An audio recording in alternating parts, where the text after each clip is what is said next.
Good morning student. बेटा हम जो स्टेलिक सिस्टम या रंभीय तंत्र पढ़ रहे थे टेरिडोफाइटा में, जिसमें हमने दो प्रकार के रंभीय तंत्र पढ़े थे जिसमें हमने पहला प्रोटोस्टील पढ़ा था। प्रोटोस्टील के बाद दूसरा जो हमने पढ़ा था वो है सिफेनोस्टील। ये दो पढ़ लिए थे हमने। उसके बाद तीसरा जो है वो है सोलेनोस्टील। सोलेनोस्टील ये तीसरा टेरिडोफाइटा में जो रंभीय तंत्र है वो तीसरा है सोलेनोस्टील। देख बेटा, सोलेनोस्टील जो होता है ये सिफेनोस्टील जो है स्टील का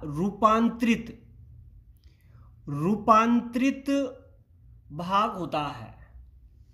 सिफेनोस्टील जो है उसका रूपांतरित भाग होता है सोलेनोस्टील, जिसमें जगह जगह पर लीफ गैप जो है ये पाए जाते हैं। जगह जगह पर क्या मिलते हैं? Leaf gap. इसमें जगह जगह पर ये जो स्टील है जिसमें अंदर की ओर जाइलम बाहर की ओर फ्लोएम है, और जगह जगह पर क्या मिलते हैं? लीफ गैप पाए जाते हैं।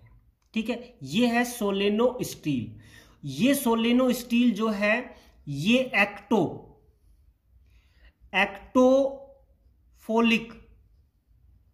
एक्टोफोलिक भी हो सकता है और एम्फीफोलिक भी हो सकता है। एक्टोफोलिक भी हो सकता है ये, और ये क्या हो सकता है? एम्फीफोलिक भी हो सकता है। और ये किस में पाया जाता है? टेरोप्सिडा जो है उस वर्ग में ये पाया जाता है। सोलेनोस्टील स्फेनोस्टील जो है उसका रूपांतरित रूप होता है ये, जिसमें जगह जगह पर क्या पाए जाते हैं? लीफ गैप जो है ये पाए जाते हैं। ठीक है, और ये एक्टोफोलिक भी हो सकता है और एम्फीफोलिक प्रकार का भी हो सकता है। जो टेरोप्सिडा वर्ग के जो पौधे हैं उनमें पाया जाता है सोलेनोस्टील। ठीक है बेटा, सोलेनोस्टील जो है उसके बाद चौथा जो है वो आता है डिक्टियोस्टील। देखिए बेटा, डिक्टियोस्टील में जब एक से अधिक लीफ गैप पाए जाते हैं, जब लीफ गैप पाए जाते हैं तो स्फेनोस्टील टूटकर अनेक भागों में विभक्त हो जाता है। भाई लीफ गैप 1 2 3 लीफ गैप है, और 3 लीफ गैप होने के कारण जो 7 बंडल है वो टूट जाता है। भाई यहां पर देखिए एक ही लीफ गैप है जिसे 7 बंडल टूटता नहीं है, लेकिन यहां पर एक से अधिक लीफ गैप होने के कारण जो 7 पूल है वो खंडों में टूट जाता है, और यही जो अवस्था है वो क्या कहलाती है? डिक्टियोस्टील कहलाती है। ठीक है बेटा, डिक्टियोस्टील में प्रत्येक सहवनी भाग जो होता है ये मेरिस्टील कहलाता है। ये क्या कहलाता है? मेरिस्टील। जैसे ये वाला भाग है ये मेरिस्टील कहलाएगा, ये वाला भाग ये मेरिस्टील कहलाएगा, ये वाला भाग ये भी क्या कहलाएगा? मेरिस्टील कहलाएगा। तो सोलेनोस्टील में एक ही लीफ गैप होता है। ठीक है, और डिक्टियोस्टील में एक से अधिक लीफ गैप होते हैं, और इन लीफ गैप होने के कारण क्या होता है कि जो 7 पूल है ये खंडों में टूट जाता है, और यही जो व्यवस्था होती है ये डिक्टियोस्टील कहलाती है। ठीक है बेटा, और डिक्टियोस्टील जो है इसका प्रत्येक जो सहवनी भाग होता है, जैसे एक सहवनी भाग है ये क्या कहलाएगा? मेरिस्टील कहलाता है। ठीक है बेटा, और ये किस में मिलता है? सिलिजिनेला में। सिलिजिनेला जो है उसमें डिक्टियोस्टील पाया जाता है। ठीक है बेटा, तो ये हो गया तीसरा और चौथा। उसके बाद अगला लेते हैं पांचवा और छठा, जो 6 प्रकार बताए थे, जिसमें पांचवा आता है पॉलीसाइक्लिक स्टील। देख बेटा, पॉलीसाइक्लिक स्टील में क्या होता है कि इस प्रकार के स्टील में एक से अधिक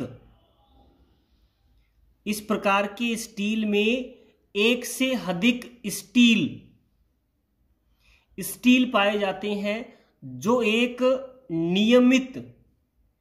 नियमित वलय में उपस्थित होती हैं।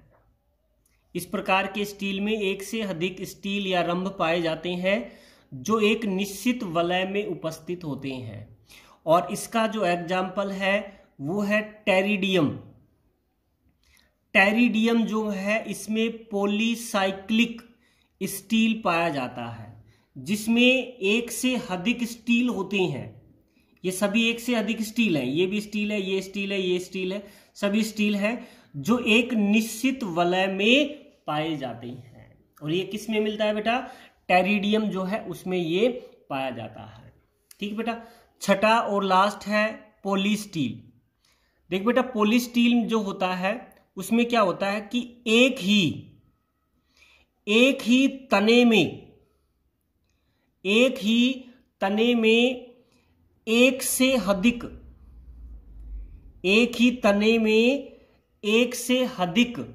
रंभ पाए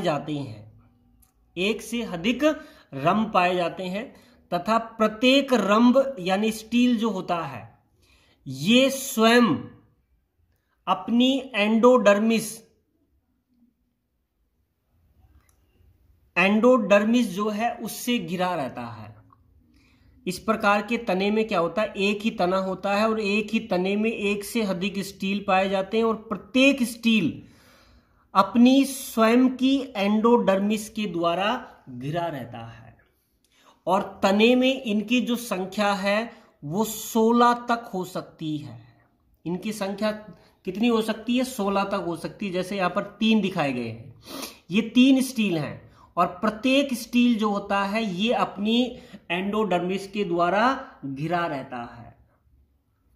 ठीक है बेटा। और इनकी संख्या कितनी हो सकती है? 16 तक हो सकती है। ठीक बेटा। और ये भी किस में मिलता है? सिलिजिनेला में।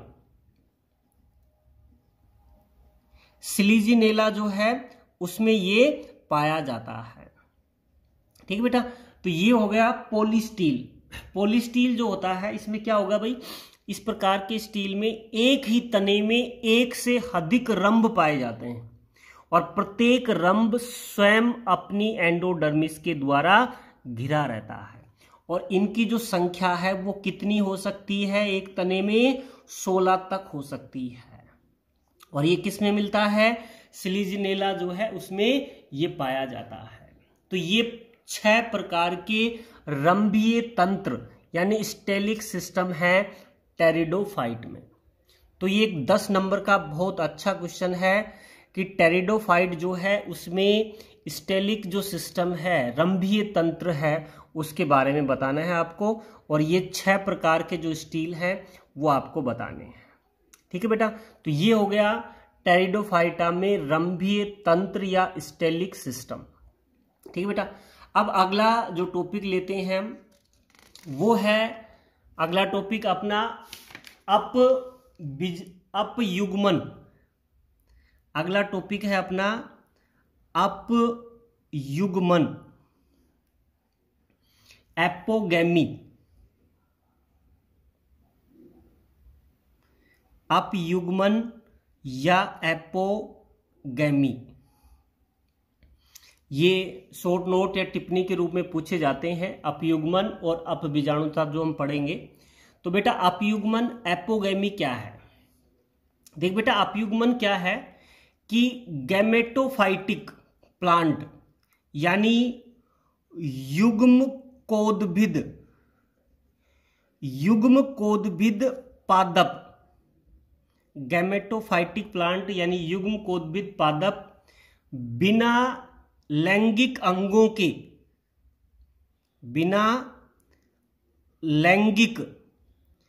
अंग जो है, बिना लैंगिक अंगों के या बिना निषेचन के बिना लैंगिक अंगों के या बिना निषेचन के बीजाणुद्भिद पादप में परिवर्तित होना। देखिए बेटा, युग्मकोद्भिद पादप गैमेटोफाइटिक जो प्लांट होते हैं, ये प्लांट बिना लैंगिक अंग के और बिना निषेचन के किस में बदल जाते हैं? बीजाणुद्भिद पादप में बदल जाते हैं। तो वो स्थिति अपयुग्मन कहलाती है। देखिए बेटा, युग्मकोद्भिद जो होता है ये अगुणित होता है, और बीजाणुद्भिद जो है वो क्या होता है? द्विगुणित होता है। अब अगुणित जो पादप है वो बिना तो लैंगिक अंग के और बिना निषेचन के द्विगुणित पादप में बदल जाता है। ये क्रिया जो है वो अपयुग्मन कहलाती है। इस विधि के द्वारा जो बीजाणुद्भिद पादप विकसित होते हैं, बीजाणुद्भिद अपयुग्मन के द्वारा जो बीजाणुद्भिद पादप विकसित होते हैं, उनकी कोशिकाओं में, उनकी जो कोशिकाएं हैं उनमें गुणसूत्रों की संख्या जो है वो गैमेटोफाइटिक प्लांट यानी युग्मकोद्भिद पादप के समान होती है।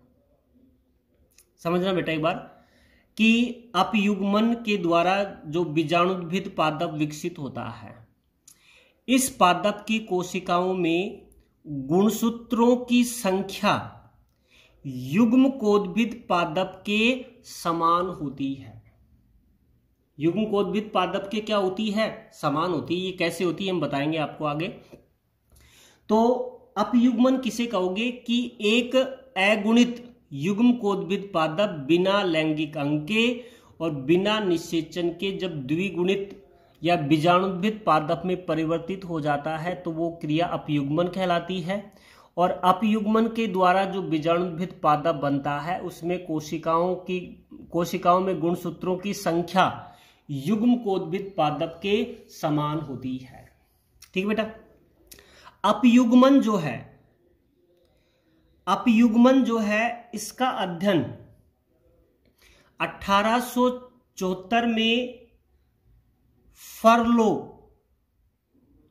फर्लो नामक वैज्ञानिक जो थे उन्होंने टेरिस क्रेटिका नामक पादप में इसका अध्ययन किया था। सबसे पहले फर्लो नाम ने 1874 में टेरिस क्रेटिका में सबसे पहले एपोगैमी जो है उसका अध्ययन किया और ये बताया कि एपोगैमी जो है ये प्राकृतिक रूप से पादपों में पाई जाती है। अपयुग्मन का अध्ययन 1874 में किसने किया था? फर्लो नामक वैज्ञानिक ने टेरिस क्रेटिका नामक पादप में किया और ये बताया कि ये अपयुग्मन पादपों में प्राकृतिक रूप से पाई जाती है तथा प्रयोगशाला में इसे उत्प्रेरित किया जा सकता है। प्रयोगशाला में जो अपयुग्मन है उसको उत्प्रेरित किया जा सकता है। और अपयुग्मन जो है ये समानतया जो फर्ण है, फर्ण में पाई जाती है। किन में पाई जाती है? फर्ण में पाई जाती है। ठीक बेटा। अब अपयुग्मन जो है उसके कारण की बात करें। ऐसे कौन से कारण हैं जिनके कारण पादपों में अपयुग्मन की क्रिया होती है? ठीक है। पहला जो कारण है वो है उच्च ताप व प्रकाश की अधिकता। उच्च ताप व प्रकाश की अधिकता। दूसरा कारण है इसमें प्रोथैलस जो होता है, प्रोथैलस का कम जीवन काल, प्रोथैलस का कम जीवन काल, उच्च ताप व प्रकाश की अधिकता, और जो प्रोथैलस बनता है उसका कम जीवन काल। ठीक है। तीसरा है प्रतिकूल परिस्थितियों में, प्रतिकूल परिस्थितियों में लैंगिक अंग का न बनना, प्रतिकूल परिस्थितियों में लैंगिक अंग का न बनना। चौथा इसका कारण है प्रोथैलस, प्रोथैलस जो है की परिपक्वता, प्रोथैलस जो है उसकी परिपक्वता। क्या क्या कारण है अपयुग्मन के? उच्च ताप व प्रकाश की अधिकता, प्रोथैलस का कम जीवन काल, प्रतिकूल परिस्थिति में लैंगिक अंग का न बनना, और प्रोथैलस का की परिपक्वता। पांचवा इसका जो कारण है ग्लूकोज, ग्लूकोज की संवर्धन माध्यम में, ग्लूकोज की संवर्धन माध्यम में अधिकता। अगर संवर्धन माध्यम में ग्लूकोज अधिक मात्रा में उपस्थित है तब भी अपयुग्मन की स्थिति उत्पन्न होती है। तो ये 5 कारण हैं अपयुग्मन के। उच्च ताप व प्रकाश की अधिकता, प्रोथैलस का कम जीवन काल, प्रतिकूल परिस्थितियों में लैंगिक अंगों का न बनना, प्रोथैलस की परिपक्वता, और कल्चर माध्यम या संवर्धन माध्यम जो है उसमें ग्लूकोज की अधिकता। ठीक बेटा। प्राकृतिक रूप से जो एपोगैमी पाई जाती है वो किस प्रकार होती है वो देखना बेटा। जो प्राकृतिक रूप से एपोगैमी पाई जाती है इसमें स्पोर, स्पोर मदर सेल जो है, स्पोर मदर सेल जो है इसके द्वारा अपयुग्मन होता है। जो बीजाणु मात्र कोशिका है उसके द्वारा अपयुग्मन होता है। वो कैसे होता है कि इस प्रक्रिया में स्पोर मदर सेल जो होती है ये अपनी संख्या को कम करके, अपनी संख्या को कम करके गुणसूत्रों की संख्या बढ़ा लेती है। स्पोर मदर सेल जो है ये क्या करती है, अपनी संख्या को कम कर देती है, और संख्या जब कम होती है तो गुणसूत्रों की संख्या जो है वो बढ़ जाती है। क्योंकि युग्मकोद्भिद पादप अगुणित है और बीजाणुद्भिद पादप द्विगुणित है, तो युग्मकोद्भिद से बीजाणुद्भिद कैसे बनेगा उसका कारण है कि स्पोर मदर सेल जो होती है ये अपनी संख्या को तो कम कर देती है और गुणसूत्रों की संख्या को बढ़ा लेती है। ठीक है। जैसे एक उदाहरण की बात करें कि फर्न जो है उनमें 16 स्पोर मदर सेल होती हैं। कितनी हैं? 16 स्पोर मदर सेल होती हैं, किंतु एपोगैमी की जो स्थिति है उसमें इनकी जो संख्या है वो 8 रह जाती है। अपयुग्मन में इनकी संख्या फर्न जो है उसमें कितनी रह जाती है? 8। वैसे कितनी होती है? 16। और अपयुग्मन में इनकी संख्या कितनी है हो जाती है? 8 रह जाती है, जिसके कारण जो है गुणसूत्रों की संख्या जो है ये चतुर्गुणित हो जाती है। गुणसूत्रों की संख्या क्या हो जाती है? चतुर्गुणित हो जाती है। और जब इसमें अर्धसूत्री विभाजन होता है, अर्धसूत्री विभाजन होता है तो 32 कोशिकाएं बनती हैं, और ये 32 कोशिकाएं द्विगुणित अवस्था में होती हैं। जो द्विगुणित 32 स्पोर का निर्माण करती हैं। भाई स्पोर मदर सेल जो सामान्यतः कितनी होती हैं? 16 होती हैं, लेकिन एपोगैमी के समय इनकी संख्या कितनी रह जाती है 8, जिसके कारण कोशिकाएं क्या क्या हो जाती हैं, चतुर्गुणित हो जाती हैं। अब 8 में जब असूत्री विभाजन होगा तो कितनी कोशिकाएं बनेंगी, 32। भाई 1 से 4 होती हैं तो 8 से कितनी हो जाएंगी, 32 हो जाएंगी। और 32 हैं तो 32 कैसी होंगी, द्विगुणित होंगी। भाई यहां पर कैसी हैं, चतुर्गुणित है, तो असूत्री विभाजन होता है तो गुणसूत्रों की संख्या आधी हो जाएगी, तो द्विगुणित होंगी। तो 32 द्विगुणित स्पोर जो है उनका निर्माण होता है। ठीक है बेटा।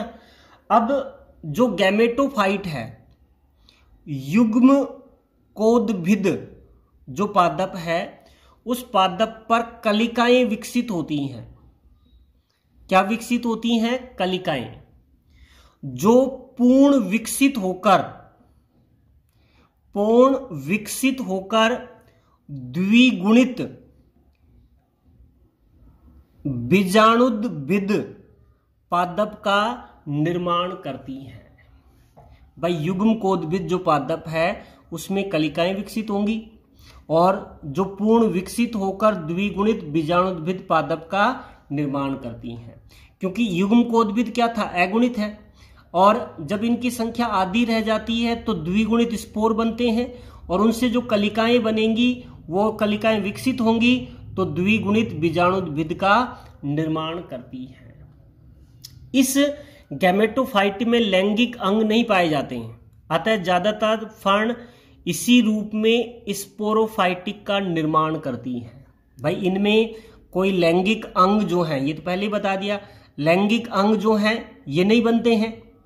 तो लैंगिक अंग नहीं बनते हैं तो फर्ण में ज्यादातर स्पोरोफाइटिक का निर्माण इसी प्रकार होता है, क्योंकि युग्म कोदभिद पर कलिकाएं बनेंगी जो विकसित होकर बीजाणुद्भिद पादप का निर्माण करती हैं। ठीक है बेटा। तो ये हो गया अपयुग्मन। अपयुग्मन किसे कहोगे भी, अपयुग्मन में क्या होता है कि युग्म कोदभिद पादप जो है ये पादप बिना लैंगिक अंग के और बिना निषेचन के बीजाणुद्भिद पादप में परिवर्तित हो जाता है। वो कैसे परिवर्तित होगा, इसका मुख्य कारण है कि स्पोर मदर सेल जो होती हैं ये अपनी संख्या को कम कर देती हैं, जिससे गुणसूत्रों की संख्या डबल हो जाती है। भाई 16 से 8 होगी तो गुणसूत्रों की संख्या कितनी होगी, 4n होगी, और असूत्री विभाजन होगा तो द्विगुणित स्पोर बनेंगे और स्पोर में जैसे कलिकाएं बनेंगे और विकसित होकर बीजाणुद्भिद पादप का निर्माण करती हैं। ये क्या हो गया अपना अपयुग्मन। अब एक छोटा सा टॉपिक और है इसमें, वो है अपबीजाणुता। अपबीजाणुता, अपबीजाणुता, एपोस्पर्मी, एपोस्पोरी, स्पर्मी कह सकते हैं या एपोस्पोरी। देख बेटा, एपोस्पोरी या एपोस्पर्मी क्या है कि स्पोरोफाइटिक जो प्लांट है, स्पोरोफाइटिक का मतलब बीजाणुद्भिद पादप जो होता है, और बीजाणुद्भिद पादप कौन सी अवस्था में है, 2n अवस्था में होता है। इस बीजाणुद पादप में बिना स्पोर या बिना बीजाणु के निर्माण, बिना बीजाणु के निर्माण के गैमेटोफाइट यानी युग्म कोदभिद पादप जो है उसका निर्माण, यानी अपबीजाणुता जो है ये अपयुग्मन का उल्टा है। पर इसमें क्या है, बीजाणुद्भिद पादप जो है ये बिना बीजाणु के निर्माण के, बीजाणु नहीं बनाता है, और बिना बीजाणु के निर्माण के ये किसका निर्माण करता है, युग्म कोदभिद पादप, गैमेटोफाइटिक प्लांट जो है उसका निर्माण करता है। तो वो स्थिति एपोस्पोरी कहलाती है, अपबीजाणुता कहलाती है। और अपबीजाणुता से जो युग्म कोदभिद जो युग्मकोद्भिद पादप बनता है वो पादप सदैव 2n अवस्था में होता है। वो पादप हमेशा क्या रहेगा? 2n अवस्था में होगा, युग्मकोद्भिद होगा और 2n अवस्था में होगा। ठीक है बेटा। तो अब बीजाणुता में स्पोरोफाइटिक प्लांट जो होता है वो बिना बीजाणुओं के निर्माण के गैमेटोफाइटिक प्लांट का निर्माण करता है, और इस प्रकार जो गैमेटोफाइटिक प्लांट बनता है वो सदैव 2n अवस्था में होता है। ठीक बेटा। अब बीजाणुता जो है इसका अध्ययन ड्यूएरी ने 1884 में अथीरियम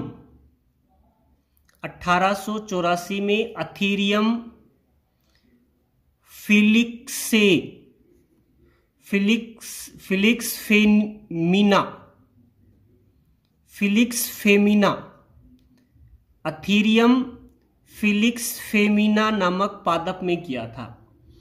ड्रूएरी नामक वैज्ञानिक ने 1884 में अब बीजाणुता का अध्ययन अथीरियम फिलिक्स फेमिना नामक पादप में इसकी खोज की थी, और ये बताया कि ये क्रिया भी पादपों में प्राकृतिक रूप से पाई जाती है। ये क्रिया भी पादपों में प्राकृतिक रूप से पाई जाती है। ठीक है। साथ ही अपबीजाणुता को संवर्धन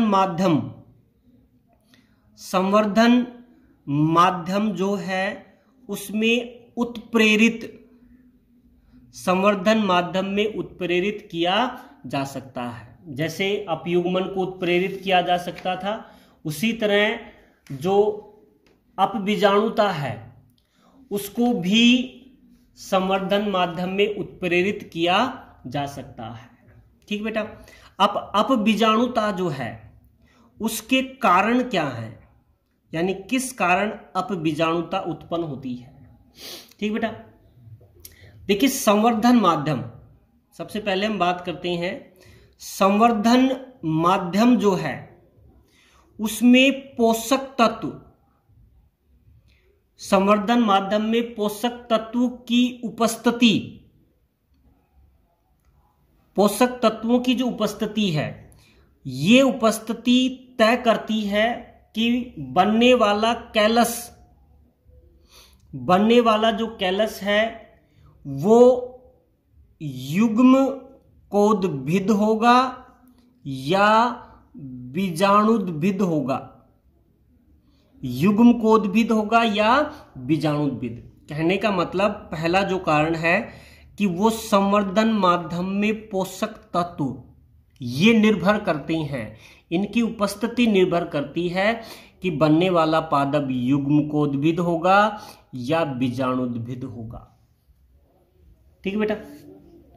दूसरा इसका कारण है कि ग्लूकोज, संवर्धन माध्यम में ग्लूकोज की अगर कमी है तो बनने वाला जो पादप है वो युग्मकोद्भिद होगा, ग्लूकोज की कमी से। अगर ग्लूकोज संवर्धन माध्यम में अधिक है तो बनने वाला जो पादप होगा वो कैसा होगा? बीजाणुद्भिद होगा। वो पादप कैसा होगा? बीजाणुद्भिद। तो ग्लूकोज की कमी से गैमेटोफाइटिक और ग्लूकोज की अधिकता से स्पोरोफाइटिक बनता है। ठीक बेटा। तीसरा है कि संवर्धन माध्यम में संवर्धन माध्यम में जो बीजाणुद्भिद पादप है उसकी परिपक्वता गैमेटोफाइटिक यानी युग्मकोद्भिद पर निर्भर करती है। संवर्धन माध्यम में बीजाणुद्भिद की परिपक्वता किस पर निर्भर करती है? युग्मकोद्भिद पर निर्भर करती है। ठीक बेटा। नंबर 4 है कि अगर प्रकाश की कमी में संवर्धन किया जाता है, प्रकाश की कमी में संवर्धन किया जाता है, तो प्रोथैलस बनता है। प्रकाश की कमी में क्या बनेगा? प्रोथैलस बनता है। यदि प्रकाश में अगर संवर्धन प्रकाश की उपस्थिति में किया जाता है, कमी में करोगे तो क्या बनेगा? प्रोथैलस। और प्रकाश में संवर्धन किया जाता है तो बीजाणुद्भिद बनता है। यानी प्रकाश की कमी में प्रोथैलस का मतलब युग्मकोद्भिद, और प्रकाश की उपस्थिति में किसका निर्माण होगा? बीजाणुद्भिद का निर्माण होता है। उपयुक्त जो प्रयोग है उसके आधार पर वैज्ञानिकों ने यह बताया कि एक जीनोम, पादप का जो जीनोम होता है, एक जीनोम जो होता है, ये युग्मकोद्भिद और बीजाणुद्भिद को प्रदर्शित करता है। यानी यही जीनोम जो है युग्मकोद्भिद का भी निर्माण कर सकता है और यही जीनोम बीजाणुद्भिद का निर्माण भी कर सकता है। ठीक है बेटा, ये हो गया अपबीजाणुता। अपबीजाणुता का मतलब द्विगुणित पादप, बीजाणुद्भिद पादप का बिना बीजाणु के निर्माण के युग्मकोद्भिद पादप का बनना, वही क्या कहलाती है? अपबीजाणु, एपोस्पोरी कहलाती है। ठीक है बेटा, आज के लिए इतना ही। Thank you.